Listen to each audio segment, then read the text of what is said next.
अस्सलामुअलैकुम नाज़रीन, मैं मोहम्मद असलम हुसैन सियासत की खबरों में आप सबका इस्तकबाल करता हूँ। आज 30 जुलाई 2026 है। इस्लामिक तारीख के हिसाब से आज 15 सफर 1448 हिजरी है। पेश है आज की कुछ अहम खबरें। मध्य प्रदेश की दारकूमत भोपाल में कई दिनों से जारी किसानों का एहतजाज बिला आखिर आज खत्म हो गया। सुमुखियात किसान मोर्चा की क़यादत में किसानों ने हुकूमत के साथ बातचीत के बाद अपना एहतजाज खत्म करने का ऐलान किया।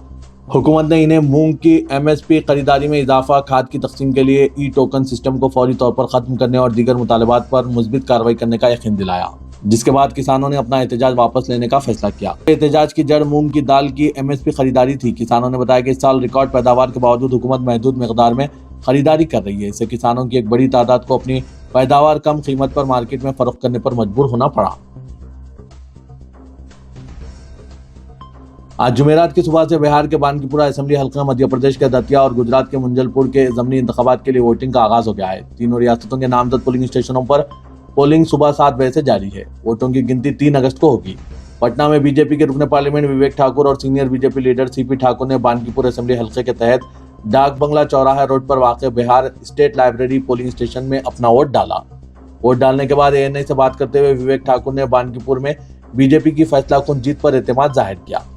बानकीपुर में भारतीय जनता पार्टी जबरदस्त जीत की तरफ बढ़ रही है। लोगों में जोश और खरोश है, रुकने पार्लियामेंट ने कही है। E20 पेट्रोल को लेकर तवील अरसे से यह सवाल उठता रहा है कि इससे गाड़ियों के इंजन पर बड़ा असर पड़ सकता है। सोशल मीडिया पर तरह तरह के दावे किए जा रहे हैं। मरकजी हुकूमत ने पार्लियामेंट में इस मामले पर अपना मौक़िफ़ पेश किया है। राज्यसभा में एक सवाल का जवाब देते हुए रोड ट्रांसपोर्ट और हाईवेज के वजीर नितिन गडकरी ने कहा है कि हुकूमत के पास E20 के इस्तेमाल की वजह से गाड़ियों में बड़े पैमाने पर खराबी या इंजन की खराबी की कोई रिपोर्ट मौसूल नहीं हुई है, यानी 20% एथेनॉल के साथ मिला हुआ पेट्रोल। हुकूमत ने कहा कि E20 के असरात पर मुतालिया Indian oil, Indian institute of petroleum, automotive research association of India और SAM जैसे इदारों के जरिए किया गया। इन मुतालियात में 2 पहियों और 4 पहियों दोनों का तजुर्बा किया गया। रिपोर्ट के मुताबिक BS4 गाड़ियों और पुराने मॉडल्स में कारकर्दगी में कोई खास कमी नहीं देखी गई। रियासत महाराष्ट्र में फूड एंड ड्रग एडमिनिस्ट्रेशन ने मुंबई समेत रियासत भर में अब तक होटलों, रेस्टोरेंट, बेकरियों और हिफ्ज़ान सेहत के उसूलों को बालाएताक रखने वाले एस्टैब्लिशमेंट पर कार्रवाइयों का सिलसिला जारी रखा। अब इसने सरकारी और गैर सरकारी स्कूलों में चॉकलेट, चिप्स और कोल्ड ड्रिंक पर पाबंदी आयद कर दी है। तमाम स्कूलों के इंतजामिया को FDA कमिश्नर तुकाराम मिंडे ने सख्त हिदायत जारी करते हुए तलबा की सेहत का ख्याल रखने और इन्हें सेहत बख्श खाना फराहम करने या लाने के लिए पाबंद बनाने का फरमान जारी किया।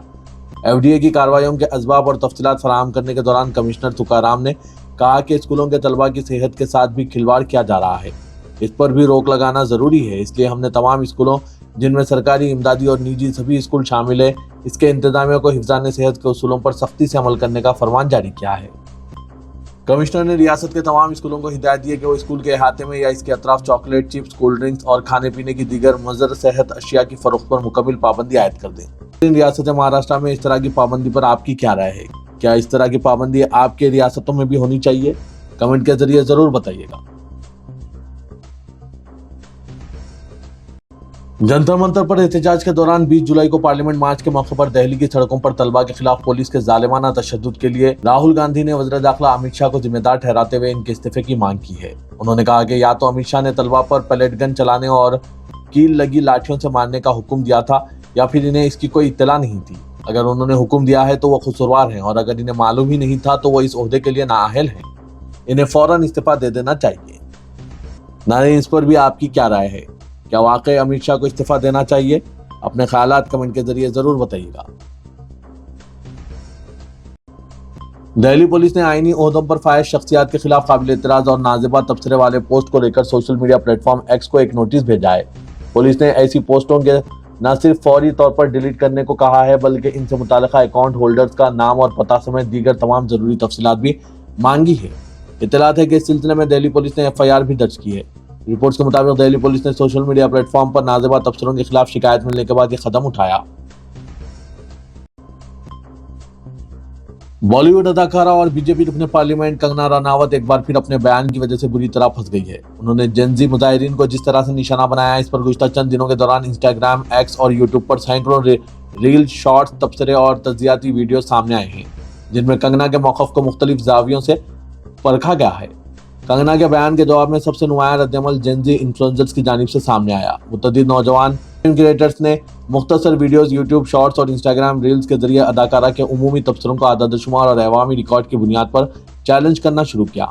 इन वीडियोस में दलील दी जा रही है कि मौजूदा नौजवान नस्ल को सिर्फ चंद एहतजाजी मनाजिर या वायरल वीडियोस की बुनियाद पर नहीं परखा जा सकता। मुतअद्दिद इन्फ्लुएंसर्स ने all India survey on higher education कौमी तालीमी आदतशुमार ख्वातीन की आला तालीम में बढ़ते हुए दाखिलों, नौजवान स्टार्टअप बानियों, बैनुल अक़वामी खेलों में हिंदुस्तानी नौजवानों की कामयाबियों, टेक्नोलॉजी के शोबे में जेनजी की बढ़ती हुई मौजूदगी और मुख्तलिफ मुसाबिकती इम्तिहानात में नौजवानों की कारकर्दगी का हवाला देते हुए कंगना के एक दावे की धज्जियां बिखेर दी।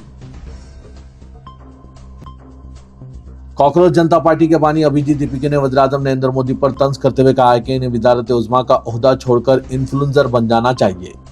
दीपिका ने अपने आबाई शहर औरंगाबाद में सहाफियों से गुफ्तगू के दौरान वज़ीर-ए-आज़म नरेंद्र मोदी के इंस्टाग्राम वीडियोस पर तंज किया, जिनमें वो नौजवानों से खिताब करते नजर आ रहे हैं। उन्होंने कहा कि मेरे ख्याल में वज़ीर-ए-आज़म मोदी को इन्फ्लुएंसर बन जाना चाहिए। वो इस काम में बहुत अच्छा कर रहे हैं। अगर वो इतने अच्छे इन्फ्लुएंसर है तो इन्हें वज़ीर-ए-आज़म की कुर्सी छोड़ देनी चाहिए, इन्फ्लुएंसर बन जाना चाहिए और किसी और को मुल्क चलाने का काम करने देना चाहिए। उन्होंने पेपर लीक बिल की मंजूरी पर भी कहा कि सिर्फ कानून बनाने से कुछ नहीं होगा, इसका जमीन पर निफाज भी होना चाहिए। कौमी गीत वंदे मातरम गाने के दौरान किसी भी तरह की रुकावट या तौहीन को मुजरिमाना कारकर तस्वुर किया जाएगा, जिसकी सजा 3 साल तक कैद हो सकती है। राज्यसभा ने अपोजिशन के वॉकआउट के दरमियान कौमी वक़ार की तौहीन की रोकथाम तरमीमी बिल 2026 ज़बानी वोट से मंजूर कर लिया। कानून के तहत ऐसे जुर्म पर 3 साल तक कैद, जुर्माना या दोनों सजाएं दी जा सकेगी, जबकि बार बार जुर्म साबित होने की सूरत में कम से कम 1 साल कैद की सजा भी दी जा सकेगी।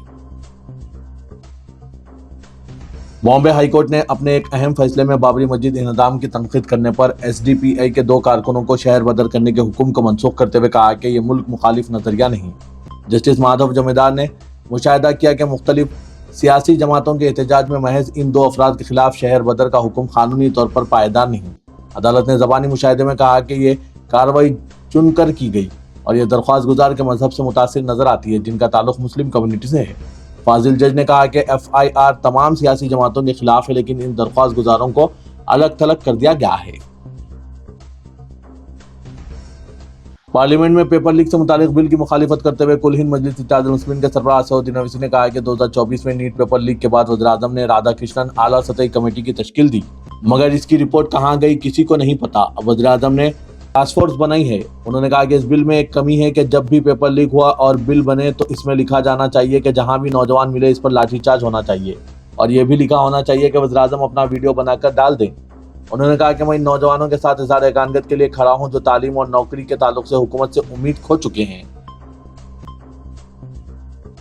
कॉकरोच जनता पार्टी के बानी अभिजीत दीपिका ने हुकूमत को खबरदार किया कि अगर तलबा और एहतजाज में शरीक नौजवानों के खिलाफ पुलिस की कार्रवाइयाँ, एफआईआर और मुबैना हरासानी का सिलसिला बंद न हुआ तो पार्टी जल्द मुल्क गेट सतह पर एक बार फिर पुरअमन एहतजाज शुरू करेगी। अभिजीत दीपिका ने अपने बयान में इल्जाम लगाया कि एहतजाज खत्म कराने के दौरान हुकूमत की जानिब से किए गए वादों पर मुकम्मल अमल नहीं किया गया। उन्होंने कहा कि मुतअद्दिद तलबा अब भी पुलिस कार्रवाइयों और कानूनी मुकदमात का सामना कर रहे हैं जो काबिल कबूल नहीं है। महाराष्ट्र के काबीना वजीर और बीजेपी लीडर नीतीश राणे ने सनसनीखेज इल्जाम आयद किया कि हालिया नीट एहतजाज को गज़वा हिंद के एजेंडे को फरोग देने के लिए इस्तेमाल किया गया। नीतीश राणे ने महाराष्ट्र साइबर क्राइम की एक रिपोर्ट के नतायज का हवाला दिया, ताहम साइबर तहकीकात अभी भी जारी है और रिपोर्ट में किए गए दावों की आज़ादाना तौर पर ताहाल तस्दीक नहीं हुई है। नीतीश राणे के बयान के बाद सियासी बहस छिड़ गई है, क्योंकि इसने तलबा की जानिब से किए गए एहतजाज को महज नीट तनाज़े पर मुजाहरे के तौर पर देखने के बजाय इसे मुबैना तौर पर बैरून मुल्क से चलाई जाने वाली डिजिटल मुहिमात से जोड़ दिया है। महाराष्ट्र साइबर क्राइम की रिपोर्ट के मुताबिक कॉकरोच जनता पार्टी की क़यादत में हुए एहतजाज से मुतालिक गुमराहकुन और इश्तियालंगेज मवाद सोशल मीडिया पर बड़े पैमाने पर फैलाया गया। तेलंगाना के सदर प्रदेश कांग्रेस महेश कुमार गौड़, वजीर आपाशी उत्तम कुमार रेड्डी और एआईसीसी सेक्रेटरी संपत कुमार ने नई दिल्ली में वाक़ कर्नाटक भवन में चीफ मिनिस्टर डीके शिव कुमार से मुलाकात की और दोनों रियासतों के दरमियान प्रोजेक्ट्स की तामीर और आबी तनाज़ात पर बातचीत की।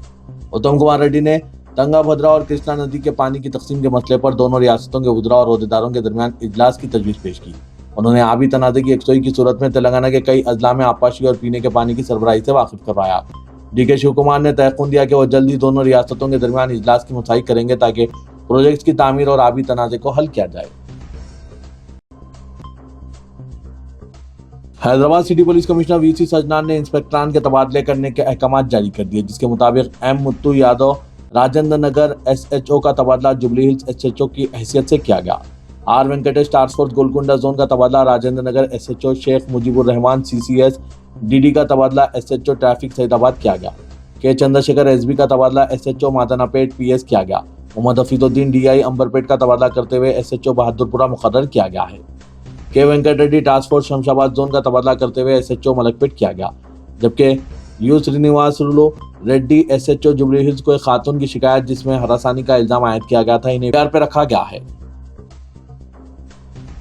तेलंगाना के तमाम अजला में गुज़िश्ता शब से वक्फे से बारिश का सिलसिला जारी है। हैदराबाद में बारिश के दौरान मियाँपुर में एक शख्स के नाले में बह जाने के वाक़े के दरमियान महकमा मौसमियात ने तमाम अजला के लिए ऑरेंज अलर्ट जारी किया और आइंदा 48 घंटों में मूसलाधार बारिश और शहर हैदराबाद में हल्की और तेज़ बारिशों की पेशकशी की है। गुज़िश्ता शब वैशाली नगर के नाले में बालिया नामी शख्स गिरकर पानी के तेज बहाव के सबब बह जाने की शिकायत के साथ ही हैदरा और दीगर मुताल्लिका इदारे-जात ने पुलिस की निगरानी में बालिया की तलाश का आगाज कर दिया। रियासत के 6 अजला में ऑरेंज अलर्ट जारी किया गया। इनमें हनुमाकोंडा, भोपालपल्ली, जगतियाल, करीमनगर, पेद्दापल्ली, राजन्ना, सरसला शामिल है, जबकि सिद्दीपेट, सूर्यापेट, हैदराबाद, जनगांव, कामारेड्डी, खम्मम, कमरंभीम, आसिफाबाद, भोंगीर, मेदक, मुलुगु, महबूबाबाद, मेरचल, मलकाजगिरी, रंगारेड्डी, आदिलाबाद, मंचरियाल के लिए येलो अलर्ट जारी किया गया है। गुज़िश्ता शब से जारी बारिश के दौरान रियासत के बेशतर अजला में कई मुकामात पर पानी सड़कों पर बह रहा था। अलावाजी शहर हैदराबाद के कई मुकामात पर बारिश के नतीजे में सड़कें झील में तब्दील हो गई। चीफ इलेक्टोरल ऑफिसर तेलंगाना सी सुदर्शन रेड्डी ने हुकूमत की जानिब से जारी किए जाने वाले फैमिली रजिस्टर्ड सर्टिफिकेट की एसआईआर मुहिम में कबूलियत के मसले पर अहम वजाहत करते हुए कहा कि फैमिली रजिस्टर्ड सर्टिफिकेट को एसआईआर मुहिम के एक दस्तावेज के तौर पर कबूल किया जाएगा, लेकिन इलेक्शन कमीशन के हुक्काम इसकी दीगर माऊन दस्तावेजात के साथ जांच करते हुए कतई फैसला करेंगे। वाज़ेह है कि तेलंगाना हुकूमत ने अवाम के लिए फैमिली रजिस्टर्ड सर्टिफिकेट की इजराई का फैसला किया है ताकि एसआईआर मुहिम में से बतौर दस्तावेज पेश किया जा सके। सुदर्शन रेड्डी ने कहा कि फैमिली रजिस्टर्ड सर्टिफिकेट इन 12 दस्तावेजात में से एक है जिसे एसआईआर जांच के दौरान जारी की जाने वाली नोटिस पर पेश किया जा सकता है। उन्होंने कहा कि election commission family registered certificate का जायजा लेगा। तेलंगाना हुकूमत ने शहरियों के लिए फैमिली रजिस्ट्रेशन सर्टिफिकेट के हुसूल का अमल मजीद आसान बना दिया। अब इस सर्टिफिकेट के लिए मी सेवा सेंटर जाने की जरूरत नहीं होगी, क्योंकि शहरी सिटीजन मी सेवा पोर्टल के जरिए घर बैठे ऑनलाइन दरख्वास्त दाखिल कर सकते हैं। हुकूमत की जानिब से जारी करदा मालूमात के मुताबिक फैमिली रजिस्ट्रेशन सर्टिफिकेट के लिए दरख्वास्त फीस 40 रुपये जबकि ट्रांजेक्शन चार्जेस 2 रुपये मुकर्रर किए गए। हुक्काम ने वाज़ेह किया कि एक मोबाइल नंबर से सिर्फ एक ही फैमिली रजिस्ट्रेशन सर्टिफिकेट की दरख्वास्त जमा की जा सकती है, इसलिए दरख्वास्त दहिंदगान को अपना मोबाइल नंबर एहतियात से इस्तेमाल करने का मशवरा दिया गया है। फैमिली रजिस्टर्ड सर्टिफिकेट के फॉर्मों की गैरकानूनी फरोख्त की शिकायतों के हुसूल पर मजलिस के रुकन असम्बली नामपल्ली मोहम्मद माजिद हुसैन ने शख्सी तौर पर मंडल रेवेन्यू ऑफिसर के दफ्तर और मुख्तलिफ मी सेवा मराकिज़ का दौरा करते हुए सख्त बरहमी का इजहार किया। रुकन असम्बली माजिद हुसैन ने महकमा रेवेन्यू के अहदेदारों और मी सेवा मराकिज़ के जिम्मेदारों को पाबंद किया कि अवाम को फैमिली रजिस्टर्ड सर्टिफिकेट के हुसूल में मुश्किलात नहीं होनी चाहिए। रुकन असम्बली को बताया गया कि मुख्तलिफ मुकामात पर फॉर्म्स फरोख्त किए जा रहे हैं, इसके इवज में गरीबों से बड़ी रकम ली जा रही है। रुकन असम्बली ने महकमा रेवेन्यू के दफातर और मी सेवा मराकिज़ पहुंचकर अहदेदारों और मराकिज़ के जिम्मेदारान से बातचीत करते हुए इन्हें इंतबाह दिया कि वो अवाम को परेशान ना करें। आज दुनिया भर में आर्टिफिशियल इंटेलिजेंस की मांग को देखा जा रहा है। आर्टिफिशियल इंटेलिजेंस अब एक अहम जरूरत बनती जा रही है। तरफ आर्टिफिशियल इंटेलिजेंस को इस्तेमाल करते हुए काम में आसानी पैदा की जा रही है। इसी को देखते हुए इदारे सियासत के महबूब हुसैन जिगर कैरियर गाइडेंस सेंटर वाक़ दफ्तर सियासत हैबिट्स में आर्टिफिशियल इंटेलिजेंस यानी एआई के क्लासेस का आज शाम 5:30 बजे से इनेकाद अमल में लाया जा रहा है। ख्वाहिशमंद उम्मीदवार इस सुनहरे मौके से इस्तिफादा हासिल करें। इदारे सियासत की जानिब से चलाए जा रहे एआई क्लासेस में एआई के जरिए इमेज तैयार करना, एआई के जरिए वीडियो तैयार करना, एआई के जरिए वीडियो मिक्सिंग, एआई के जरिए वीडियो में तब्दीली, एआई के जरिए इस तरह घर बैठे पैसे कमाए जा सकते हैं सिखाया जाएगा और इन्हें अपनी काबिलियत में इजाफे के लिए हर मुमकिन मदद की जाएगी। मज़ीद तफसीलात के लिए इन फ़ोन नंबरात पर रब्त पैदा कीजिए। फ़ोन नंबर है 9393876978 9652813994। आज शाम 5:30 बजे से इदारे सियासत के महबूब हुसैन जिगर कैरियर गाइडेंस सेंटर के कंप्यूटर इंस्टीट्यूट में ये क्लासेस का आगाज अमल में लाया जा रहा है। महकमा पुलिस में बड़े पैमाने पर तकर्रुरात का इलामिया जारी किया गया। इस खुसूस में तेलंगाना पुलिस रिक्रूटमेंट बोर्ड ने 4 मुख्तलिफ इलामिया जारी करते हुए 7437 मुलाजमतों पर तकर्रुरात का ऐलान किया, जिसके तहत civil, AR, special police, jail, fire department की मुलाजमतें शामिल की गई है। इलामिया के मुताबिक सिविल कांस्टेबल की 3697 कांस्टेबल, एआर की 1052 मुलाजमतों पर तकर्रुरात किए जाएंगे, जबकि स्पेशल प्रोटेक्शन फोर्स में सब इंस्पेक्टर की 44 और कांस्टेबल की 1380 जायदादें भी शामिल हैं। इसी तरह महकमा फायर में स्टेशन फायर ऑफिसर की 39, फायर फाइटर की 751 जायदादों पर भी भर्ती की जाएगी। स्काई रूट एरो स्पेसेस के शरीक बानी व चीफ एग्जीक्यूटिव ऑफिसर पवन कुमार चंदना और शरीक बानी व chief operating officer Naga Bharat डाका ने नई दिल्ली में तेलंगाना के वज़ीर-ए-आला रेवंत रेड्डी से इनके कैंप ऑफिस में मुलाकात की। इस मौके पर कंपनी के बानियों ने चीफ मिनिस्टर को स्काई रूट एरो स्पेसेस की हालिया तारीखी कामयाबी से आगाह करते हुए बताया कि 18 जुलाई 2026 को विक्रम 1 की कामयाब लॉन्चिंग अंजाम दी गई, जो हिंदुस्तान का निजी शोबे में तैयार करता पहला ऑर्बिटल क्लास लॉन्च व्हीकल है। इस कामयाबी के साथ हिंदुस्तान, अमेरिका और चीन के बाद निजी शोबे के जरिए ऑर्बिटल लॉन्च की सलाहियत हासिल करने वाला दुनिया का तीसरा मुल्क बन गया है। मुलाकात के दौरान तेलंगाना में फरोग पाते एरो स्पेसेस और खलाई टेक्नोलॉजी के शोबा, इख्तिरा, जदीद मैन्युफैक्चरिंग, तहकीक और तरक्की और हुकूमत तेलंगाना व निजी खलाई सनत के दरमियान ताउन के इम्कानात पर भी तबादला ख्याल किया गया।